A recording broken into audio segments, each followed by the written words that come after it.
Bonjour à tous. Aujourd'hui, on va aller un peu plus loin dans la division. Pour l'instant, ce qu'on a vu, c'est ce qu'on appelle la division euclidienne, c'est-à-dire qu'on divise un nombre entier par un autre nombre entier et on s'arrête avec un reste entier. On ne va pas voir au-delà de la virgule. Mais vous savez très bien que parfois, il faut aller voir au-delà de la virgule. Par exemple, dans le cas suivant, qui est sur la feuille de cours que je vous ai distribuée avant de partir et que vous allez compléter maintenant en regardant ma vidéo. Dans certains cas, donc c'est le grand cas du cours, dans certains cas, il ne doit pas y avoir de reste à la division. Imaginons la situation suivante. 5 amis veulent se partager de manière équitable 647 € sans qu'il reste d'argent. Combien recevra chaque personne? Donc le principe est le suivant. On a 647 € qu'on veut partager entre 5 personnes, exactement la même somme pour chacun, et qu'il ne reste même pas 1 € à se partager. Est-ce que c'est possible? Déjà, on va voir, c'est pas sûr. Et puis, c'est pas tout à fait pareil que dans les divisions précédentes, parce que dans les divisions précédentes, si, par exemple, quand on rangeait des œufs, il restait 2 œufs, ben, on prenait une boîte supplémentaire, ou bien quand on rangeait des balles de tennis dans l'exercice que vous avez corrigé juste avant, on prenait une boîte supplémentaire aussi, c'était pas très grave. Là, on veut que dans les 647 €, il ne reste strictement rien. Voyons voir, c'est bien une division, donc il faut chercher combien de fois on peut trouver 5 dans 647. Vous complétez en même temps. Vous pouvez mettre en pause si vous n'avez pas le temps. Donc on va faire une division de 647 par 5. 647, comme dans la division euclidienne, ça s'appelle toujours le dividende. C'est le nombre qu'on divise. 5, c'est le nombre qui divise. Donc c'est ce qu'on appelle le diviseur. Ça commence exactement de la même façon que d'habitude.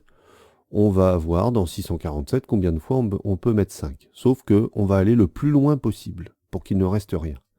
On commence par prendre un chiffre au dividende. 6, c'est plus grand que 5, donc on cherche dans 6 combien de fois 5. Facile. La table des 5, bon, vous pouvez l'écrire à droite, mais normalement vous la connaissez. 5 fois 1, 5, 5 fois 2, 10, 5 fois 3, 15. On verra bien jusqu'où il faut aller. Peut-être qu'il ne sera pas nécessaire d'aller plus loin. Dans 6, combien de fois 5? Une fois. 1 fois 5, 5. 6 moins 5 reste 1. On continue. 1, c'est le reste pour l'instant. Mais on va aller beaucoup plus loin. On va prendre le chiffre suivant, le chiffre des dizaines. On va le descendre. Et donc on va voir 14 dizaines partagées en 5, combien ça fait? 14 dans la table des 5.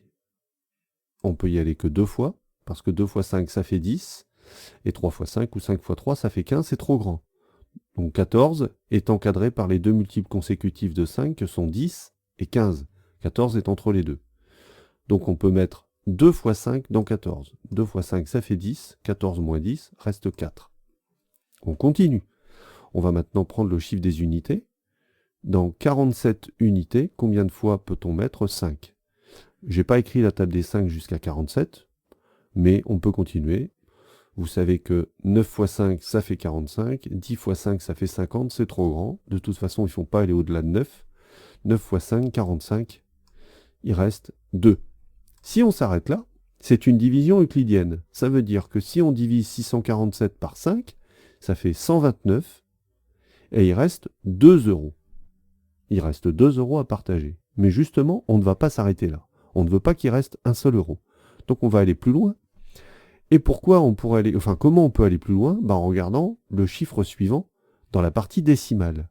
Sauf que 647 est un nombre entier. Mais vous voyez, là j'ai mis une virgule, qui est inutile quand on parle du nombre entier, mais qu'on peut très bien utiliser si on veut aller dans la partie décimale. Quel est le premier chiffre de la partie décimale de 647? 647, ça peut s'écrire 647,0. Ça ne change absolument rien. Le 0, on le met lorsqu'on veut aller plus loin dans la division décimale.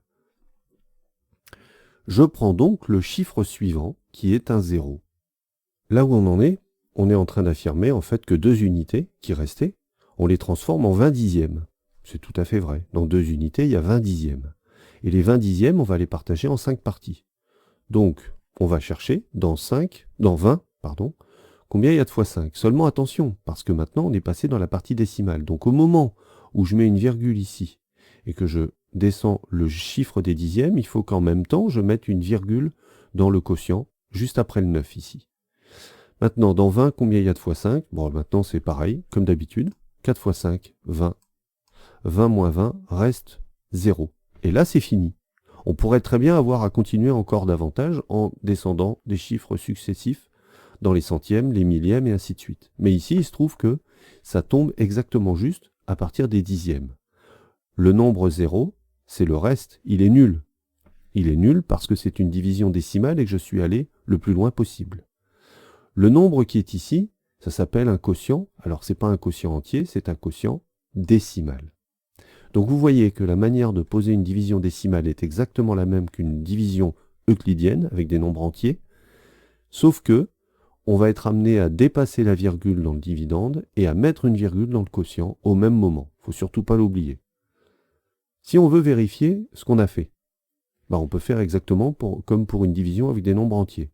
Normalement, les 5 personnes doivent avoir chacune 129,4 €, c'est-à-dire 129 € et 40 centimes.